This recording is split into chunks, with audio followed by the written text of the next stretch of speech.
Olá, bom dia. Sexta-feira, hoje 20 de novembro, dia da Consciência Negra. E para você ficar bem informado sobre os principais acontecimentos da nossa cidade, começa agora o Notícias de Jacareí.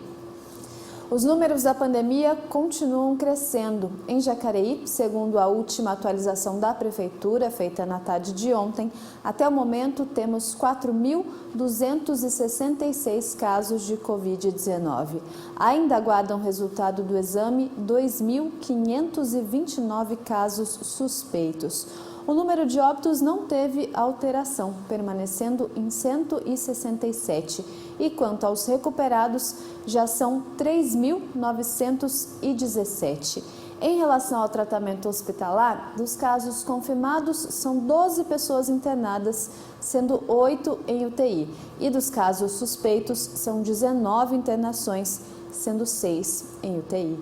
Lembrando que todas as atualizações relacionadas à pandemia aqui na cidade, você acompanha de segunda a sexta-feira, por volta das 3h30 da tarde nos canais de comunicação da Prefeitura e também aqui no NJ, sempre na edição das 11h30 da manhã.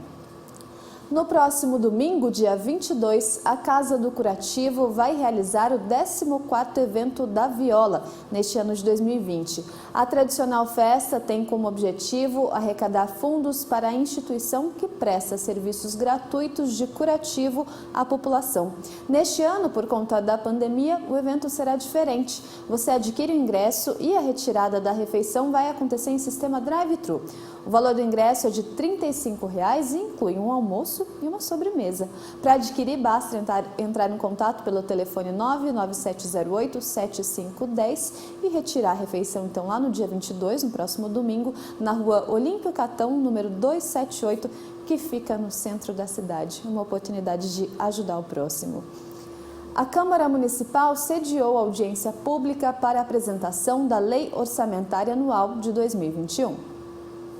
A Comissão Permanente de Finanças e Orçamento da Câmara Municipal realizou audiência pública para a apresentação da Lei Orçamentária Anual, projeto de lei do prefeito Isaías Santana, que estima a receita e fixa as despesas da administração pública por meio de uma programação das ações que serão executadas pelo Poder Executivo em 2021. A LOA, que está em tramitação na Casa Legislativa desde 30 de setembro, estima o orçamento do município em 1,26 bilhão de reais para o próximo ano, que terá orçamento mais enxuto por causa da pandemia. Então, todo esse ano a gente teve uma queda de receitas e isso também vai se realizar no próximo ano. Então, o que a gente faz? A gente reduziu o custo em algumas secretarias meios para que essa queda na receita não se transformasse numa redução dos serviços sociais.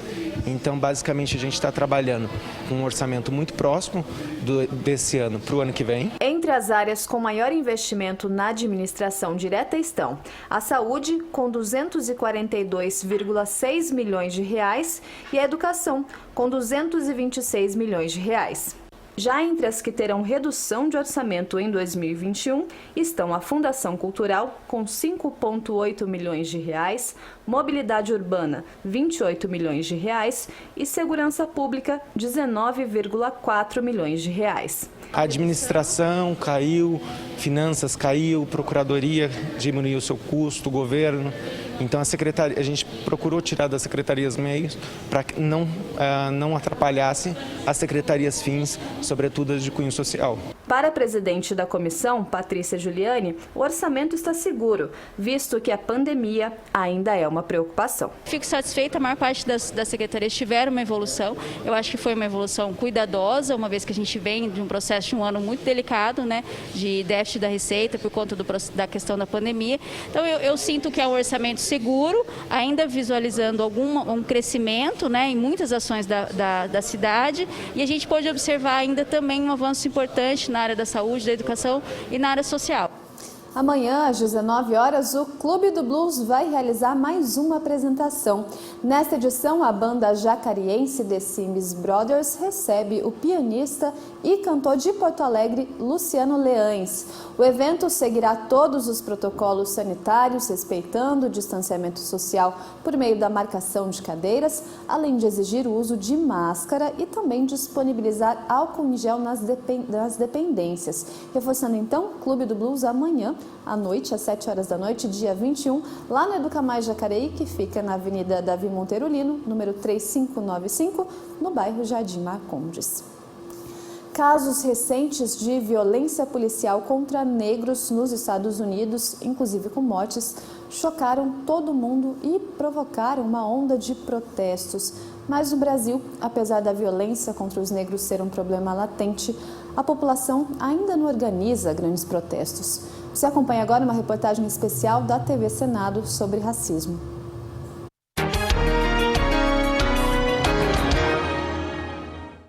Histórias de negros americanos que provocaram um dos maiores protestos nos Estados Unidos.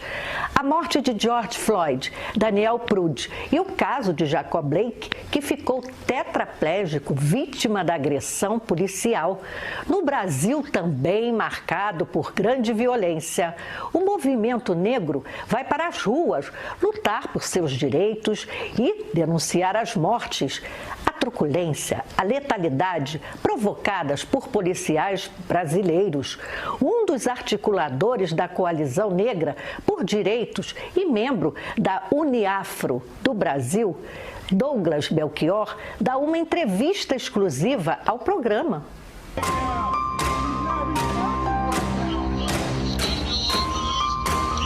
Quem não viu poderá ver agora. As agressões praticadas por policiais em cidadãos negros. São cenas chocantes. Os agressores não dão chance de defesa.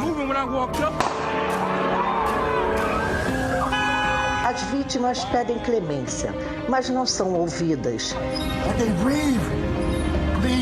Ninguém poderá socorrê-las. Os gritos das vítimas foram ignorados pelos policiais. Imobilizado e sufocado até a morte pelos policiais, George Floyd calou-se para sempre.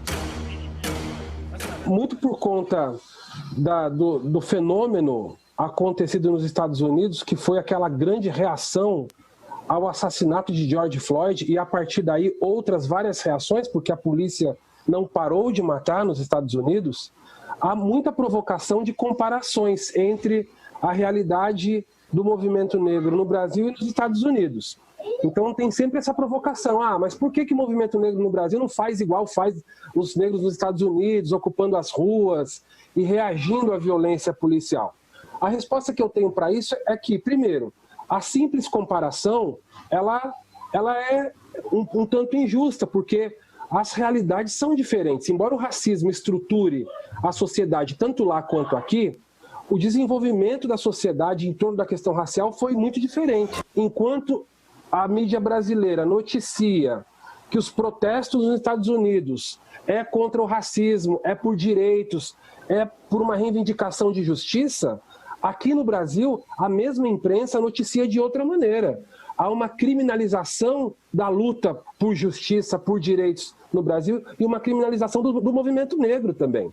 Então, aqui, corriqueiramente, a imprensa chama de vagabundos, de vândalos, que reagiram com violência àquela situação de acusação de violência policial. Ou sempre, você sempre tem aqui uma criminalização da luta por justiça e pouca sensibilidade para o tema em si.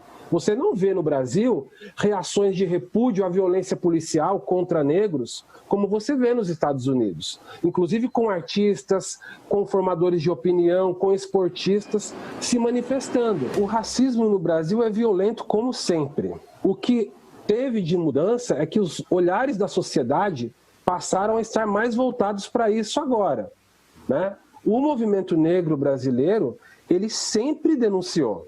Infelizmente, sempre denunciou no vazio, sempre gritou no deserto.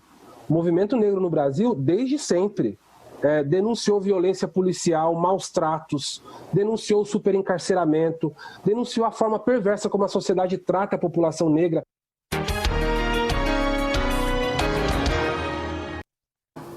Muito triste a gente ainda ver hoje em dia cenas como essa que apareceram na reportagem Inclusive, a gente lamenta um incidente que aconteceu ontem em Porto Alegre.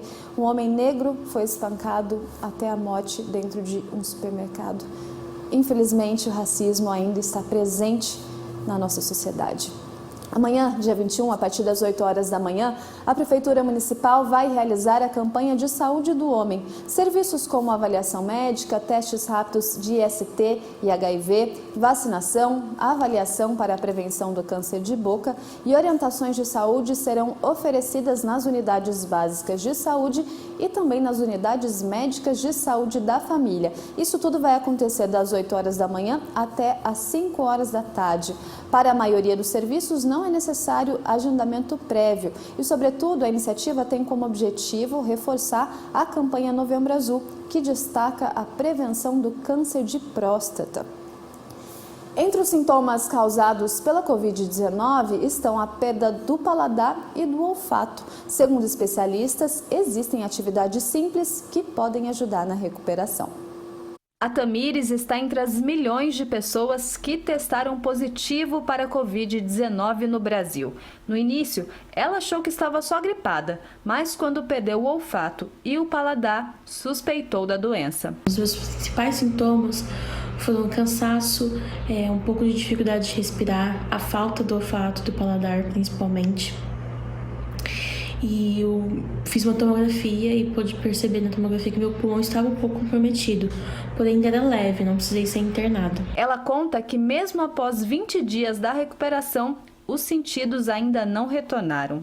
Para mim, no começo, na verdade ainda hoje, é um pouco estranho, porque você sente um cheiro de um perfume, na verdade você não sente um cheiro de perfume, mas você sabe que tem alguma coisa ali. O alimento, você sabe que você está comendo uma coisa salgada por causa da sua memória. Porém, você não consegue sentir o gosto daquilo. O meu paladar voltou um pouco mais, eu consigo sentir mais os alimentos. Porém, o meu olfato ele ainda é bem leve e está voltando bem devagar. Eu sinto um pouco de cheiro de sabonete, muito raramente. Perfume, muito pouco, então meus sentidos ainda estão voltando. O médico neurologista explica que a perda do paladar, em muitas situações, está relacionada com a diminuição do olfato e que pode afetar os neurônios. Quando deixamos de sentir, seja o paladar, seja o olfato ou qualquer outra sensibilidade, a região do cérebro responsável por essa sensibilidade para de receber esses estímulos. Desse modo, existe uma tendência a que a região do cérebro sofra atrofia por perda das sinapses e essa perda de sinapses vai levando a uma morte de neurônios. Com o passar do tempo, esta alteração por perda das sinapses acaba sendo irreversível. A boa notícia é que o cérebro possui memória e estímulos simples podem ajudar na recuperação dos sentidos. Segundo a especialista em ginástica para o cérebro, as neuróbicas, consideradas a aeróbica dos neurônios, são exercícios para tirar a atividade cerebral da zona de conforto e potencializar habilidades cognitivas. As neuróbicas, elas conseguem sim estimular o cérebro com relação à falta de paladar ou de olfato. Se você voltar a dar essa informação para o seu cérebro, por exemplo, cheirando várias vezes ao dia uma determinada fragrância, como baunilha, por exemplo, o seu cérebro vai reaprender que aquele cheiro significa baunilha. E a mesma coisa com a degustação, né? Quando você prova alguma coisa diferente, o seu cérebro vai começar a identificar aquilo. Se você faz isso com uma frequência, ele vai saber que aquilo, por exemplo, é um azedo de limão. Além de auxiliar pessoas afetadas pela Covid, os exercícios que geram atividades neurais criam conexões entre as diferentes áreas do cérebro e fazem com que as células nervosas produzam nutrientes naturais. Esses exercícios, eles estimulam os nervos e estimulam as regiões específicas do cérebro responsáveis por essas sensações. E assim a tendência de que haja uma reversão do quadro mais rapidamente. Então, quanto mais você estimula o seu cérebro, você cria uma reserva cognitiva, né? Você amplia a sua rede neuronal. Isso faz com que você proteja o seu cérebro e, se porventura você sofrer algum tipo de AVC ou sofrer do advento do Alzheimer, alguma coisa nesse sentido, ou até mesmo o que é natural, que é o envelhecimento do cérebro, o seu cérebro vai estar protegido e os efeitos de tudo isso vão demorar mais para aparecer. O NJ desta sexta-feira fica por aqui. Mais informações sobre a Câmara Municipal você acompanha no jacareí.sp.leg.br e as atualizações sobre a pandemia estão disponíveis no portal de informações da Prefeitura. Boa tarde para você, bom final de semana. Tchau!